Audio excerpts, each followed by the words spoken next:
Welcome back. The threat posed by wrecks on the Lagos waterways is becoming a cause for concern as maritime operations are hampered. Only recently, a naval patrol vessel, the NNS Calabar, was grounded after it hit one of the submerged vessels while on security duty.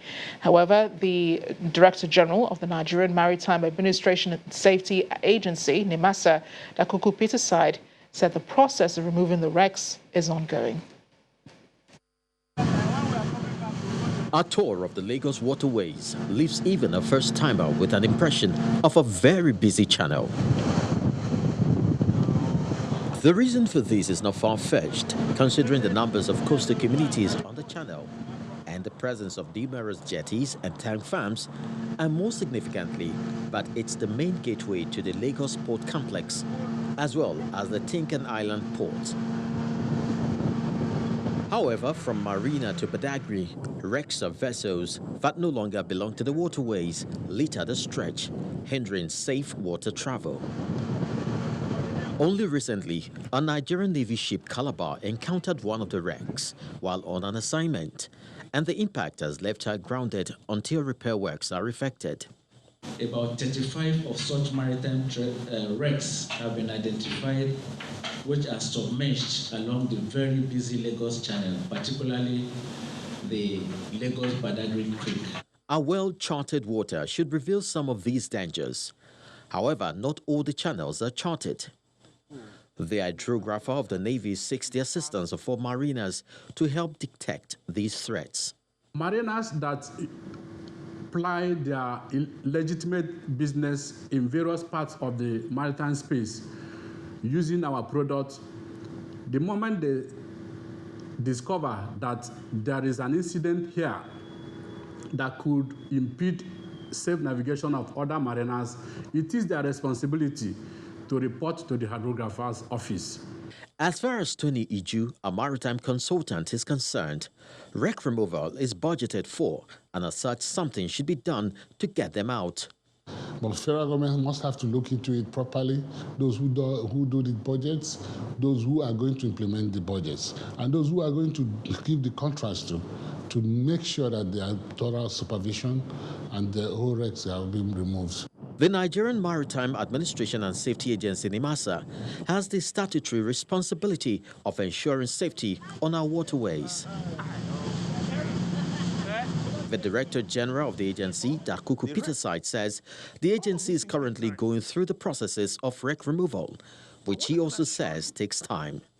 In a very short time, we will begin actual removal of wrecks. We'll be removing wrecks, from our waterways. It depends on the volume, it depends on the type of wrecks, it depends on the nature of the wrecks. An unsafe channel is directly proportional to an insecure waterways, and this is a bad position for businesses and economic growth. The right call, therefore, will be for the federal government to enhance the operations of its safety agencies so that wrecks on our waterways are removed as quickly as possible. Chris Elebs, Channels Television News. Residents of Kwesate community in Usa local government area of Taraba State are groaning under what they have described as neglect by the state government. Regarded as a farmer's haven due to its arable land, it is, however, filled with challenges such as bad roads and poor telecommunications network coverage, lack of electricity and potable water. Our community report tonight looks into the plight of Kwesate community.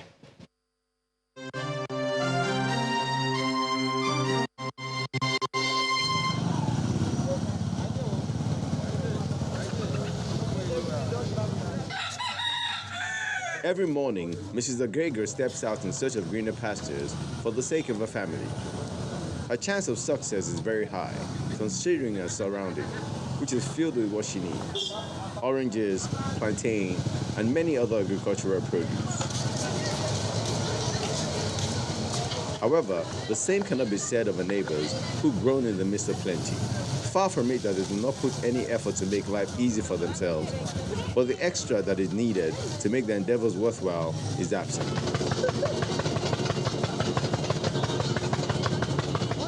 The blame for this is placed at the doorstep of the government, whose responsibility, they say, is to provide the infrastructure for them to thrive.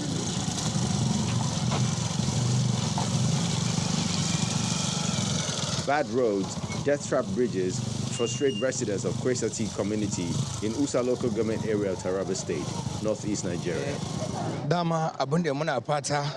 We have been praying, crying and hoping that this road will be repaired. This is because we farmers in this area always record losses in our businesses. For us to sell our produce, we need to transport it to Takum local government area before loading it in a vehicle that will export our product. We are really suffering.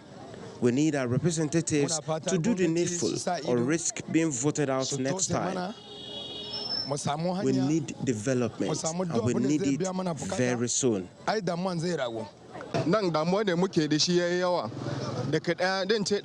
have spent over 20 years here, and never for once have we felt any government presence or impact. We have been on our own for years now. We do not even know if any government exists or not.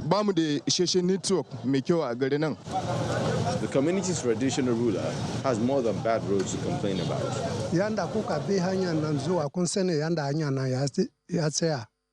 We do not know if we are still part of this country or not. No electricity, no network coverage here. The only network coverage we get here fluctuates a lot.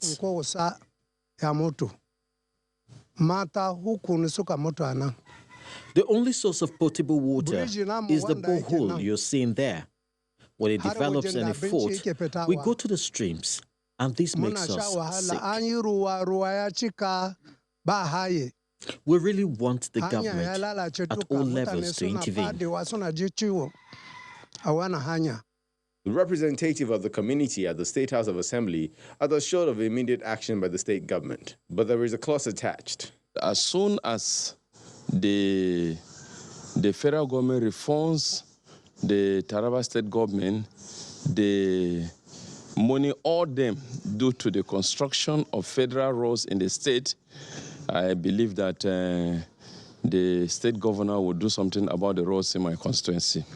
So while the residents of Kwesati community continue to wait for government to intervene in their plight, Mrs. The Gregors and a kind bask. A situation the people hope will soon turn in their favor.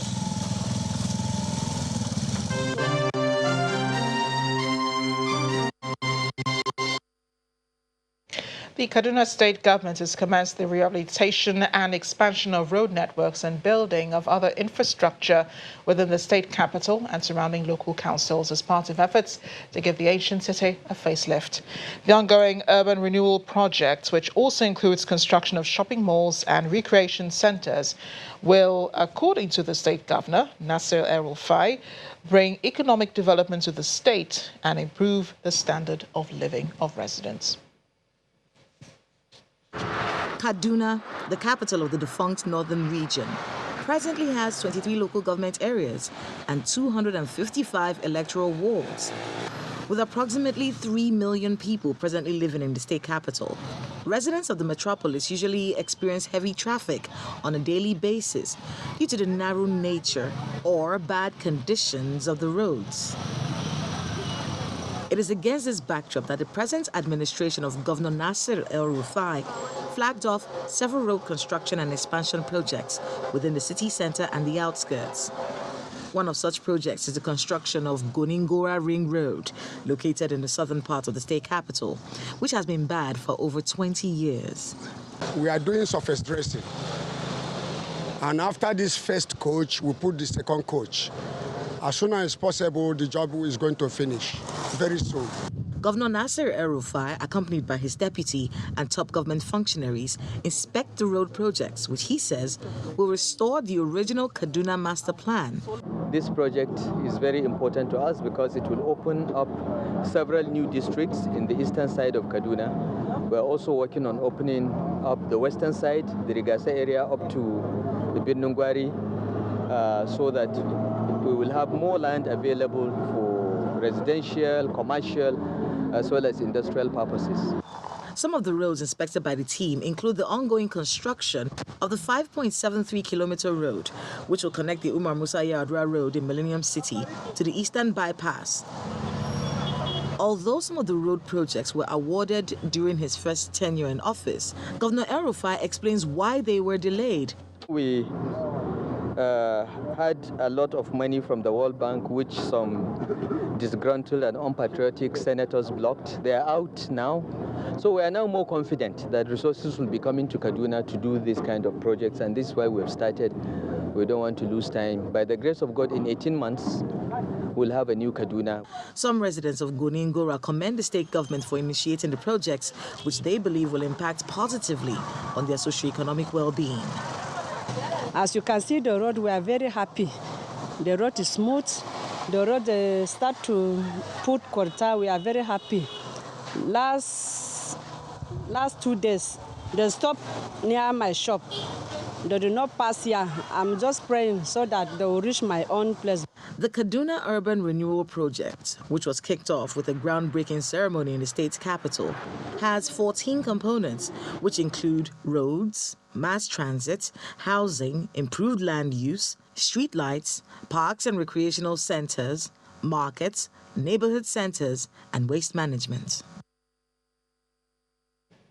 The Imo State Governor, Emeka Ihedioha, has restated his administration's commitment to providing infrastructure to boost living standards of people in the state. The governor was speaking as he flagged off the construction and rehabilitation of 81 kilometers of urban roads across the state, one among other projects to mark his first 100 days in office. He says this development is in fulfillment of his promise to address the dilapidated infrastructure in the state. Bad roads and bad drainage channels dot major roads and streets in Imo State, especially Owerri, the state capital. A situation residents and commuters are not finding easy. The government must have to come as a matter of urgency and see what they can do. If not, it might happen that nobody will be able to pass through this road. Finally, their pleas have been heard as the governor, Emeka Ihedioha, flags off the reconstruction and rehabilitation of major and dilapidated urban roads in the state. This road had a very strong drainage challenge. The floods that has been coming from the upper echelon of this Owerri empties into this road. Your Excellency, you have decided, you intentionally directed that we design this road to suit the federal government standard. From one road to another, the governor and his team continue with the flag-off ceremony.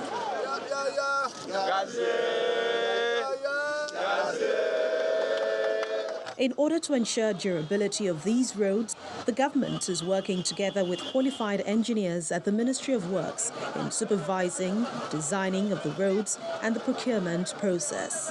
The process of getting to this point was transparent and followed due process. The revamped Bureau for Public Procurement and Price Intelligence was fully involved in the procurement processes. All this was to ensure not just quality assurance, but also value for money. A groundbreaking for the reconstruction of Government Technical College Okporo-Olu, Government Technical College Owerri, Dan Anyam Stadium and Grasshopper International Handball Stadium Owerri are also done by the governor.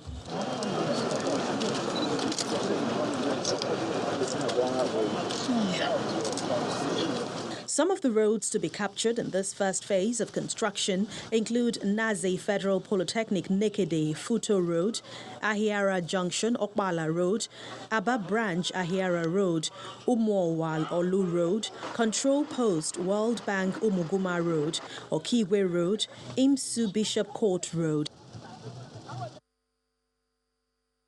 Still ahead on the news at 10, Nigeria's senior men's basketball team, the D Tigers, have sealed an automatic qualification for the Tokyo 2020 Olympic Games in Japan.